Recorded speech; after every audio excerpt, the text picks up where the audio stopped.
దాల్మిల్లి సూరి ఈ పేరు అటు సత్యసాయి జిల్లా అలాగే నెల్లూరు జిల్లాల్లో ఈ పేరు చాలా మందికి వినపడే ఉంటుంది. వైసీపీలో క్రియాశీలకంగా తిరుగుతూ ఆ పార్టీని అడ్డం పెట్టుకుని గతంలో రైతుల నుంచి కోట్ల రూపాయలు మోసం చేసినటువంటి వ్యక్తి.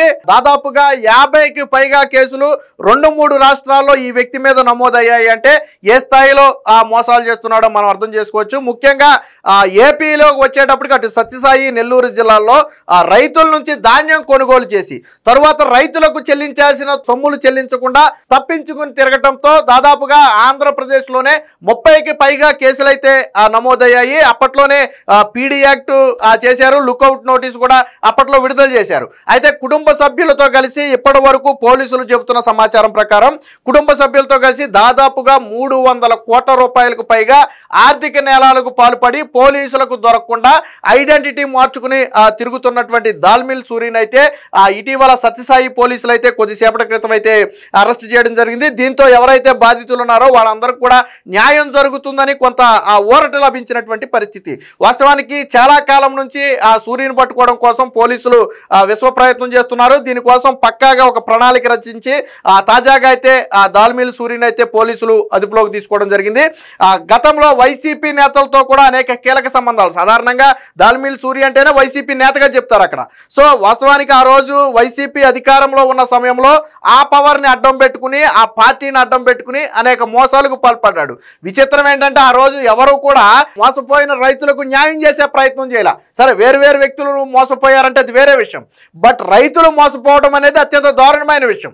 ఆ రైతుల నుంచి ధాన్యం కొనుగోలు చేసి నేను డబ్బులు ఇస్తానని చెప్పి ధాన్యం కొనుగోలు చేసి చివరికి డబ్బులు ఇవ్వకుండా ఎగ్గొడితే ఆ రోజుల్లో కలెక్టరేట్ల చుట్టూ అలాగే ఎస్పీ ఆఫీసుల చుట్టూ రైతులు ధర్నాలు రాస్తారోకోలు కూడా చేసినటువంటి గతంలో జరిగాయి. సో అప్పట్లోనే పోలీసులు చూసి చూడనట్లు వ్యవహరించేవారు. ఎందుకంటే అప్పుడు అధికార పార్టీ కాబట్టి పెద్దగా చర్యలు ఉండేవి కాదు. బట్ ఎప్పుడైతే కూటమి ప్రభుత్వం వచ్చిందో తర్వాత ఆ రైతులు గతంలో ఇచ్చినటువంటి కంప్లైంట్లు ఉన్నాయో దీన్ని సీరియస్ గా తీసుకోవడం జరిగింది.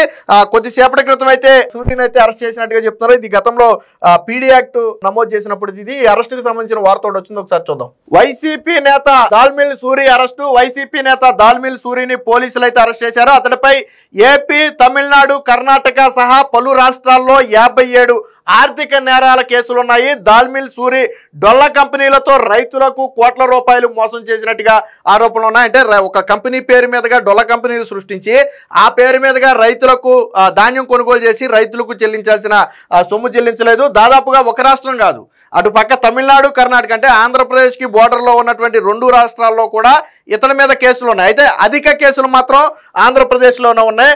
సో వైసీపీ నేత దాల్మిల్ సూరిని పోలీసులు అరెస్ట్ చేశారు. అతడిపై ఏపీ, తమిళనాడు, కర్ణాటక సహా పలు రాష్ట్రాల్లో 57 ఆర్థిక నేరాల కేసులు ఉన్నాయి.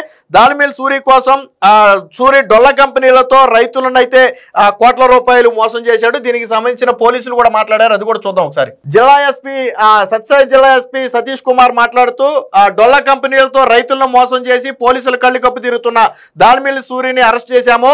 అతని తమ్ముడు పాండు అలాగే కుటుంబ సభ్యులతో కలిసి రైతులను, వ్యాపారస్తులను మోసగించి 300 కోట్ల రూపాయలు సంపాదించారు. కుటుంబ సభ్యుల పేర్లతో అతని బినామీ పేర్ల మీద ఉన్న ఆస్తులను కూడా జప్తు చేశామంటే అరెస్టు చేయడంతో పాటు సూరి కుటుంబ సభ్యులు, అతని తమ్ముడు పాండు కావచ్చు లేదా ఇతర కుటుంబ సభ్యుల పేరు మీద ఉన్నటువంటి ఆస్తులు కావచ్చు, వాటన్నిటినీ కూడా పోలీసులు అయితే జప్తు చేసినట్టుగా చెప్పారు.